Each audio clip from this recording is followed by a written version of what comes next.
Bridgette B was 36 years old. She lived in a magnificent, sun-drenched villa in the hills above Nice, in the south of France, where the azure of the Mediterranean Sea stretched to the horizon. The house was an ode to luxury and tranquility, filled with the scent of lavender and salt air, a world away from the frantic energy of her past. Her annual income was a serene $600,000, a sum earned not from the relentless pace of performing, which she had gracefully retired from, but from her ownership of a successful line of luxury lingerie, savvy investments in French vineyards, and the enduring, if quieter, royalties from her legendary filmography. She was an icon, remembered for her impossibly voluptuous figure, her bubbly, girl-next-door personality, and her signature, massive, and famously enhanced breasts. But the woman who now enjoyed a life of peaceful luxury was a universe away from the insecure, ambitious girl she had once been. That girl was named Bridgette, and her story began not on the French Riviera, but in the gritty working-class neighborhoods of Lyon, France, in a story of a first love that was as intoxicating as it was ill-fated. Bridgette grew up in a small, cramped apartment, the daughter of a factory worker and a seamstress. Life was modest, and the future felt predetermined. But Bridgette was a dreamer. From a young age, she possessed a natural, curvaceous frame, a small waist that already hinted at the dramatic hourglass to come, and wide, child-bearing hips. But her breasts were small, a fact that caused her immense insecurity as a teenager. She felt plain, unfinished. Her face, however, was angelic, with wide, innocent blue eyes, full lips, and a smattering of freckles across her nose that made her look younger than her years. She was sweet-natured and shy, her dreams of glamour and escape hidden behind a wall of self-consciousness. Her escape, and her downfall, arrived on a motorcycle. His name was Jean-Claude, a charismatic and rebellious older boy from a wealthier part of town. He was everything her parents warned her about: wild, unpredictable, and thrilling. He saw the pretty, shy girl behind the counter at the local pâtisserie and decided she would be his.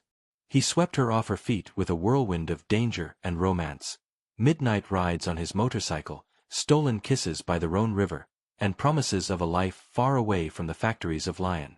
He was her first love, her first lover, her entire world. He called her his petite fleur, his little flower, and she bloomed under his attention. For a year, she lived in a state of delirious, passionate happiness. But Jean-Claude's love was conditional. He began to criticize her. Her clothes were too cheap. Her friends were too boring. And one night, after too much wine, he told her the truth as he saw it.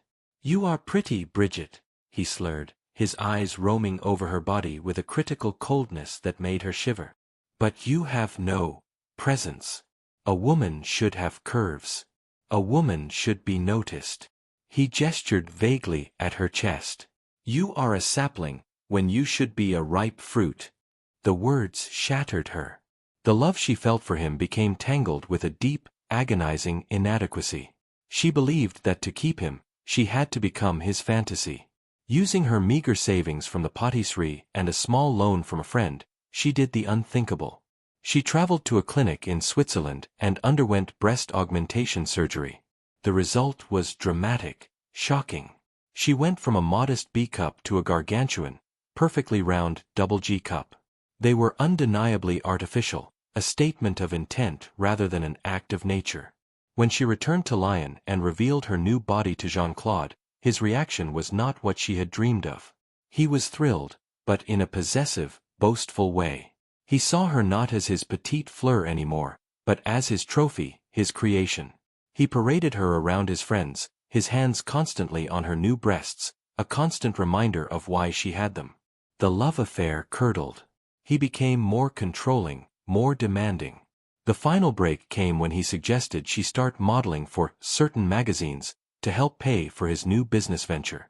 In that moment, she saw herself through his eyes, not a person, but an asset.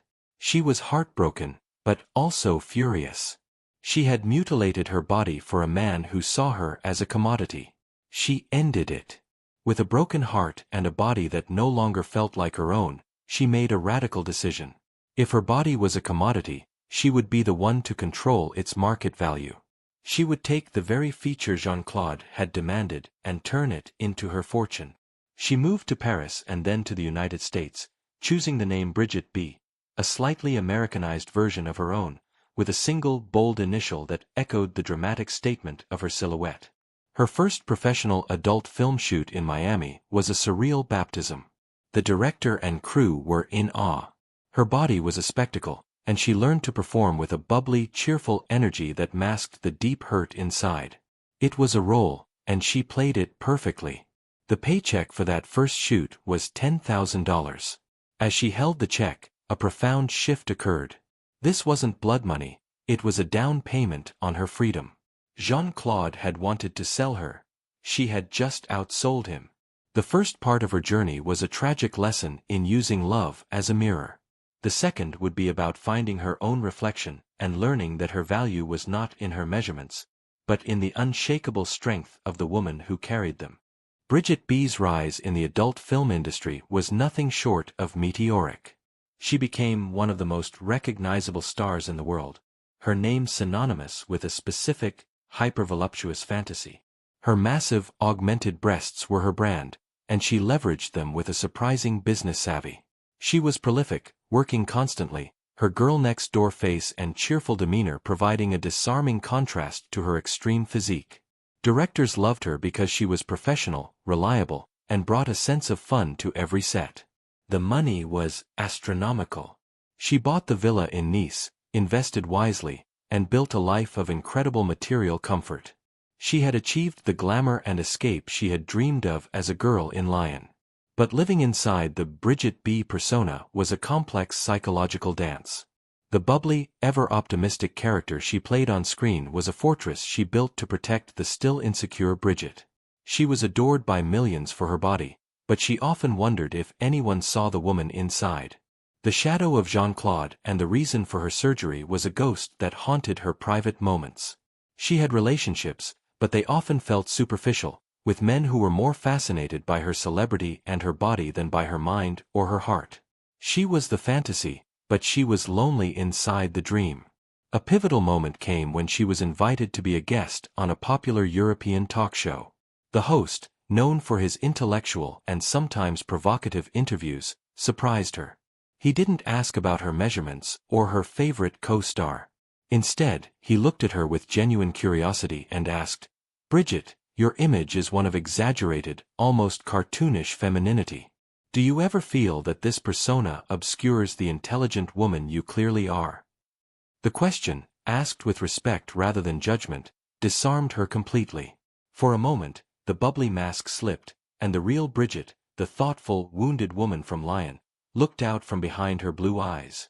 She gave a honest, unscripted answer about choice, about control, and about the difference between the character and the person. The segment was a revelation to her fans. They saw a glimpse of depth they never knew existed. This experience sparked a period of profound introspection. She began to write, initially just in a private journal, about her experiences, her insecurities, and her journey. She started to separate Bridgette B, the brand, from Bridgette, the woman. She began a long, expensive, and painful process of having her breast implants reduced and eventually removed, replacing them with a more moderate, natural-looking augmentation. It was not an act of rejection, but an act of reclamation. She was finally choosing her body for herself. This journey of self-discovery led her to launch her luxury lingerie line. But it wasn't just another celebrity endorsement, it was a deeply personal venture. The line was designed for all women, focusing on quality, comfort, and making a woman feel beautiful for herself, not for a man's gaze. She used her business acumen, which had always been sharp, to build it into a success. The Bridgette B name brought initial attention, but the quality of the product built a lasting legacy. It was during this period of reinvention that she met Olivier, a quiet, successful horticulturist from Provence.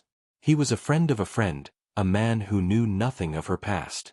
He was captivated by her laugh, her knowledge of French wine, and her passion for building her business. He loved the natural softness of her new figure, but he adored the sharp, witty woman inside it. He didn't see a symbol, he saw a partner. Letting Olivier into her life was the final act of healing. With him, she didn't have to be Bridgette B. She could just be Bridgette.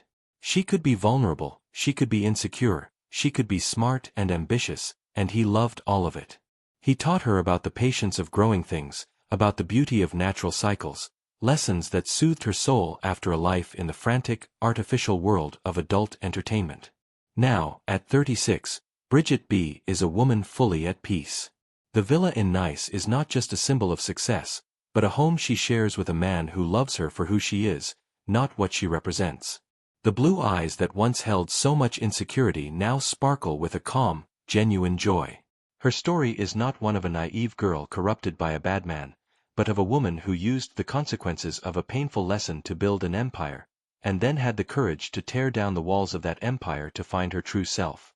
She learned that the most powerful transformation is not of the body, but of the spirit, and that the greatest love affair you can ever have is the one where you finally, fully, fall in love with yourself.